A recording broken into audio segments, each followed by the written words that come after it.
আর যে ব্রেকিং এই মুহূর্তে নজর রাখতেই হচ্ছে রেলের অভিযোগে চাঞ্চল্য। কেন এই কথা বলছি? কারণ যাত্রীর বয়ানের ভিত্তিতেই হলো এফআইআর। আর কার বিরুদ্ধে এফআইআর? মালগাড়ির চালকের বিরুদ্ধে এফআইআর। কিন্তু অভিযোগের যে বিষয়, যাত্রী তো জানেনই না সেই অভিযোগের বিষয়। রেলের অভিযোগে চাঞ্চল্য, ঠিক কি ঘটেছে একটু জানতে চাইবো। পার্থ রয়েছেন আমাদের সঙ্গে। পার্থ, অভিযোগের বিষয় যাত্রী জানেন না, ঠিক কি হয়েছে? একেবারে তাই। কারণ গতকাল যখন দুর্ঘটনাটি ঘটে, তারপর তাকে আহত অবস্থায় এনজিপি রেল হাসপাতালে নিয়ে আসা হয়, কখনো সে রেল হাসপাতালে নিয়ে আসা এবং তারপর দফায় দফায় কখনো আরপিএফ, কখনো বা রেল পুলিশ তার কাছে আসে এবং দফায় দফায় তার নাম ঠিকানা জিজ্ঞাসা করে, এমনকি সাদা কাগজে তাকে দিয়ে সই করানো হয়। তখনও তিনি জানেন না যে কি কেন সই করানো হচ্ছে বা কি বিষয়, কিছুই তার জানা নেই। আজকে তিনি যখন জানতে পারলেন যে জিআরপি এনজিপি জিআরপি যে অভিযোগ দায়ের করেছে বা যে মামলা দায়ের করেছে, সেখানে তাকে কিন্তু রেফারেন্স নেওয়া হয়েছে যে এই চৈতালি মজুমদারের অভিযোগের ভিত্তিতে চৈতালি মজুমদারই নাকি অভিযোগ করেছেন এই দুর্ঘটনার জন্য দায়ী হলো মালগাড়ির চালক এবং সহচালক, তাদের র্যাশ ড্রাইভিং এর জন্য এই দুর্ঘটনাটি ঘটেছে। অথচ চৈতালি মজুমদার নিজেই জানেন না যে তিনি কমপ্লেন করেছেন, আর কখন কোথায় করেছেন তিনি কিছুই জানেন না। তিনি জানালেন আমাদের যে দফায় দফায় কখনো আরপিএফ কখনো জিআরপির কর্তার কাছে আসছে এবং দফায় দফায় তাকে জেরা করছে, তার নাম ঠিকানা বাড়ির অ্যাড্রেস নেয় এবং একটি সাদা কাগজে তাকে সই করায়। তারপর যে বিষয়টি সামনে আসবে তিনি আদৌ কিন্তু বুঝতে পারেননি, কারণ তিনি বলছেন আমি ট্রেনের যাত্রী ছিলাম, কে কখন উঠলো বা সেই রেল চালক সহকারী রেল চালক মালগাড়ি তাদেরকে আমি চিনিও না, জানি না কেন এরকম একটা ভিত্তিহীন অভিযোগ করা হলো। এই বিষয়টা নিয়ে কিন্তু শুধু এই চৈতালি নয়, চৈতালির বাবাও কিন্তু যথেষ্ট উদ্বিগ্ন যে কেন তার মেয়ের নাম এখানে জড়ানো হলো। তিনিও কালকে গিয়েছিলেন তার মেয়ের চৈতালি এবং তার বাবা, একটু শোনাবো দর্শকদের। আমি কালকে তো ট্রেন ওই অবস্থার মধ্যে আমি বাড়িতে ফোন করি, বাড়ি থেকে আমাকে নিয়ে যায়, তারপরে আমি হসপিটালে ভর্তি হই।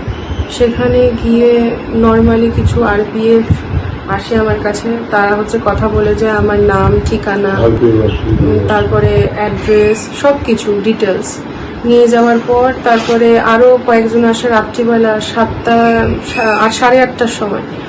তো তখন এসে তারা আমার থেকে আমার কি পরিস্থিতির মধ্যে ছিলাম সবটা ওনারা জানে, শুনতে চায় আর কি। আমি সেটা বলি, সেটা ওনারা ভিডিও করেন। ভিডিও করার পর দেন আমাকে একটা সাদা পেজের মধ্যে ওখানে আমার নাম ঠিকানা শুধু লেখা ছিল। আমাকে নিচে বলেছিল সিগনেচার করে আজকের ডেটটাকে দিয়ে দিতে। আমি শুধু সিগনেচার করে আজকের ডেটটাকে ওখানে দিয়ে দিয়েছিলাম। ও তো ট্রেনের ভিতরে ছিল, মার্চে পিছন থেকে ও তো জানার ব্যাপার নেই। অভিযোগটা তো ভিত্তিহীন অভিযোগ না। আমরা কেন রেলের ব্যাপারে আমার না চেনা, ড্রাইভারের সাথেও চেনা নাই, ড্রাইভারের যে মারা গেলো তার সাথেও আমাদের কোনো চেনাশোনা নেই, আমরা তো চিনি না।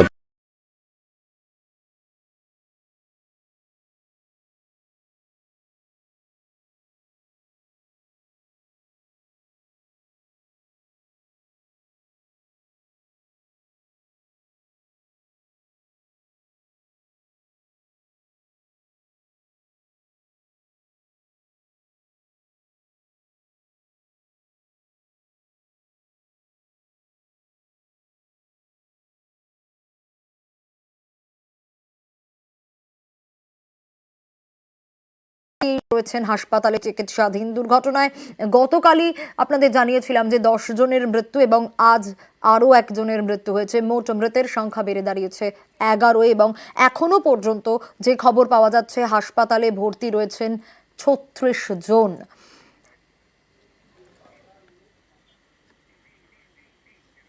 মোট 37 জন ভর্তি হয়েছিলেন, তার মধ্যে 2 জনের কন্ডিশনটা এমন কিছু খারাপ ছিল না। ভর্তি থাকা পেশেন্টদের মধ্যে একজন পেশেন্ট কাল ট্রমা কেয়ার ইউনিটে মারা গেছেন, শুরু থেকেই খুব খারাপ ছিলেন, লাইফ সাপোর্টে ছিলেন। আর একটি বাচ্চা মেয়ে আনফর্চুনেটলি তার ডিগ্লাভিং ইনজুরি ছিল, ফ্র্যাকচার ছিল পায়ে এবং লিভার স্প্লিন রাপচার ছিল। তো কালকে সার্জেনরা অনেক চেষ্টা করে অপারেশন করে ব্লিডিং রেস্টোর করেন, কিন্তু তারপরে ডিআইসি এবং হয়ে সেই পেশেন্টকে আমরা বাঁচাতে পারিনি। পিকুতে ছিল, আজকে সকালবেলা আমরা তাকে হারিয়েছি। এখন অপারেশন 4 জনের হয়েছিল, এখনো 3 জন ট্রমা কেয়ারে ভর্তি আছেন এবং তাদের অবস্থা আপাতত স্থিতিশীল। একদিকে ছোট্ট স্নেহার কথা বলছিলাম আপনাদেরকে, অন্যদিকে এই কাঞ্চনজঙ্ঘা ট্রেন দুর্ঘটনাতেই গোয়ালপুকুর ব্লকের ফুলবাড়ি গ্রামের এক যুবকেরও মৃত্যু হয়েছে। তার নাম অর্জুন রাম বলে জানা যাচ্ছে এবং অসমের শিলচরে রাজমিস্ত্রির কাজ করতেন অর্জুন। সেখান থেকেই কাঞ্চনজঙ্ঘা এক্সপ্রেসে করে বাড়ি ফিরছিলেন তিনি, কিন্তু সত্যি আর বাড়ি ফেরা হলো না। তার নিথর দেহটাই পৌঁছলো মঙ্গলবার সকালেই পরিবারের লোকজন উত্তরবঙ্গ মেডিকেলে গিয়ে তার দেহ শনাক্ত করে। অ্যাক্সিডেন্ট হয়ে গেছে, আনতে পারলাম না, ওখানে দুর্ঘটনা ঘটছে, হাসপাতালে ভর্তি আছে, আমাদের দেখতে গেলাম, দেখতে দিল না।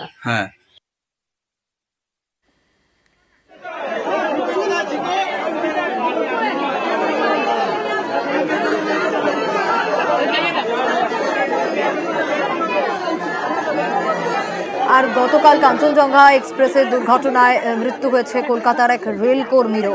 ফুলবাগানের বাসিন্দা শঙ্কর মোহন দাস, আপনাদেরকে গতকালই জানিয়েছিলাম, এবং রেলওয়ে মেল সার্ভিস বিভাগের কর্মী ছিলেন তিনি। আজ বাড়িতে ফিরল তার নিথর দেহটা। এদিন তার বাড়িতে যান মেয়র ফেরহাদ হাকিম, মানিকতলার তৃণমূল প্রার্থী সুপ্তি পাণ্ডে, তিনিও পৌঁছে যান এবং কান্নায় ভেঙে পড়েন গোটা পরিবার। শঙ্কর মোহন পাড়ায় জনপ্রিয় ছিলেন এবং সবার সঙ্গে তিনি হাসি মুখে কথা বলতেন। 2 বছর আগে অবসর নিয়েছিলেন তিনি, কিন্তু ভালো কাজের জন্য ফের তাকে নিয়োগ করা হয়েছিল।